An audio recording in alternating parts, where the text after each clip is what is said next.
మా ఊరిలో రాజు, నవీన్ అనే ఇద్దరు స్నేహితులు ఉండేవారు. వారిద్దరివి పక్కపక్కన ఇల్లులే. వారిలాగానే వారి కుటుంబాలు కూడా చాలా స్నేహంగా ఉండేవి. వారిద్దరూ 8వ తరగతి చదువుతున్నారు. మా ఊరిలో 5వ తరగతి వరకు మాత్రమే పాఠశాల ఉండడంతో అందరు విద్యార్థులు పక్క గ్రామానికి వెళ్ళి చదువుకునేవారు. కానీ ఆ గ్రామానికి వెళ్ళడానికి దారి మొత్తం భయంకరమైన చెట్లతో ఉన్న ఒక చిన్న అడవిని దాటి వెళ్ళాలి. అందరూ కలిసి వెళ్ళేవారు, కలిసి వచ్చేవారు. రాజు, నవీన్ చాలా అల్లరి పిల్లడు. ఎప్పుడు ఏదో ఒక అల్లరి పని చేస్తూ ఉండేవారు. ఇక వారికి ఎండాకాలం ఒక్కపూట బడులు స్టార్ట్ అవ్వడంతో అందరూ మధ్యాహ్నమే ఇంటికి వచ్చారు. కానీ రాజు, నవీన్ అందరితో కలిసి రాకుండా మా ఊరికి ఉత్తరాన ఉన్న నది వైపుకు వెళ్ళారు. అక్కడ కొద్దిసేపు ఈత కొట్టి సరదాగా చేపలు పట్టుకుంటూ సాయంత్రం వరకు అక్కడే గడిపారు. నవీన్ వెంటనే చీకటవుతుంది, వెళ్దాం పద రాజు అనడంతో రాజు ఇలా అన్నాడు, నాకు వేరే దారి తెలుసు, మనం రోజు వెళ్ళే దారిలో కాకుండా కొత్త దారిలో వెళ్దాం. అలా అయితేనే మనం చీకటి పడముందుకే ఇంటికి వెళ్తామని చెప్పాడు. ఇక నవీన్ కూడా సరే అని ఇద్దరూ కలిసి బయలుదేరారు. వారు కొద్ది దూరం నడిచేలోపు చీకటి అయింది. వారికి సరిగ్గా తెలియని దారి. వారికి చీకటి ఎక్కువ అవుతుండటంతో దారి ఏమీ కనిపించడం లేదు. వారు వెళ్లే దారి వారికి కూడా సరిగ్గా తెలియదు. చీకటి ఎక్కువ అవుతుండడంతో వారికి ఏమీ కనిపించట్లేదు. నక్కల ఓలలు, భయంకరమైన అరుపులు వినపడుతుంది. వారు ఒకరి చెయ్యి ఒకరు గట్టిగా పట్టుకొని అలానే ఆ చీకట్లో నడుచుకుంటూ వెళ్తున్నారు. ఇక వారు అలా భయపడుతూ నడుస్తుండగా వారికి కొంచెం దూరంలో ఒక పెద్ద మంట కనిపించింది. వెంటనే ఇద్దరు వేగంగా ఆ మంట దగ్గరకు వెళ్ళారు.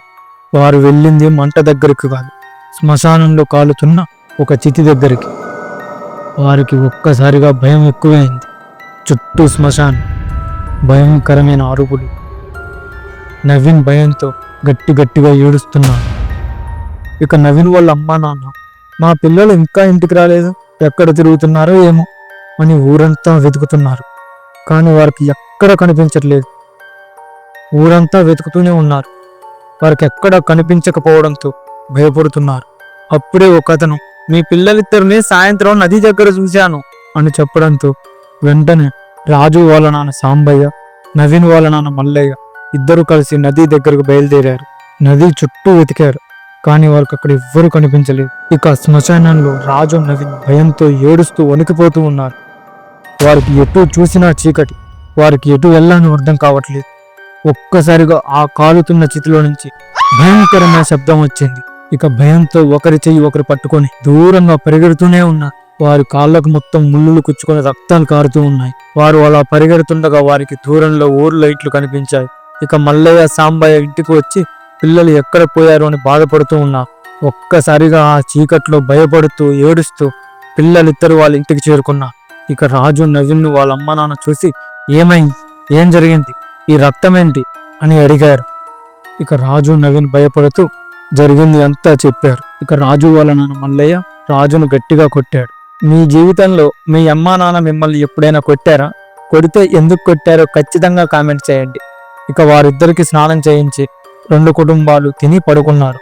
ఇక అర్ధరాత్రి నవీన్ గట్టిగా అరుస్తూ ఆకలిని కింద పడి దొర్లుతున్నాడు. రాజు అయితే ఒక్కసారిగా మంచంలోంచి ఎగిరి కింద పడ్డారు. ఇద్దరు గట్టిగా అరుస్తున్నారు. ఒక్కసారిగా 2 కుటుంబాలు నిద్రలేచి వారి పిల్లలు అలా చేయడంతో భయపడి వణికిపోయారు.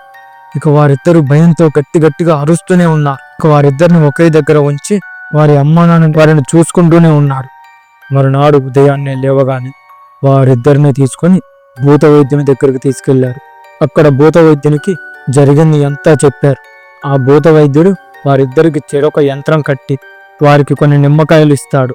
ఈ రోజు రాత్రి వెంటనే 2 నల్ల కోళ్ళని వారి మీది నుంచి తిప్పి మీ పిల్లల రక్తాన్ని కొంచెం ఆ కోడిపై వేసి ఆ కోళ్ళని శ్మశానంలో బలివ్వమని చెప్తాడు. ఇక వారు వెంటనే పిల్లల్ని ఇంటికి తీసుకెళ్లి 2 నల్ల కోళ్ళను కొనుక్కొని వస్తారు. ఇక రాత్రి సమయంలో అందరూ నిద్రపోగానే సాంబయ్య, మల్లయ్యలు వారి పిల్లల రక్తాన్ని ఆ కోడిపై కొంచెం వేసి ఆ కోళ్లను వారి పిల్లల మీద నుంచి తిప్పి శ్మశానం దగ్గరకు వెళ్తారు.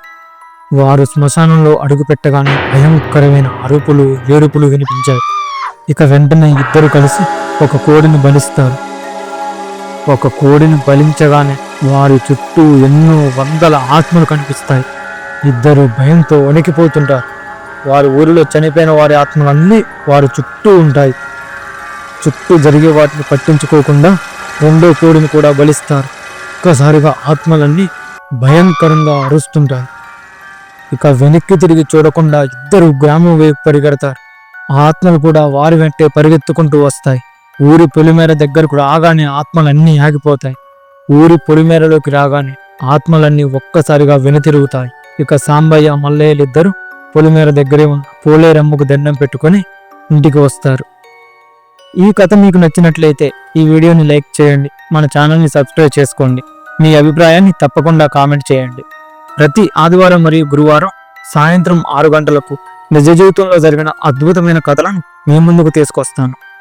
మీ ప్రతి ఒక్కరి సపోర్ట్ అండ్ ఎంకరేజ్మెంట్ నాకు చాలా అవసరం.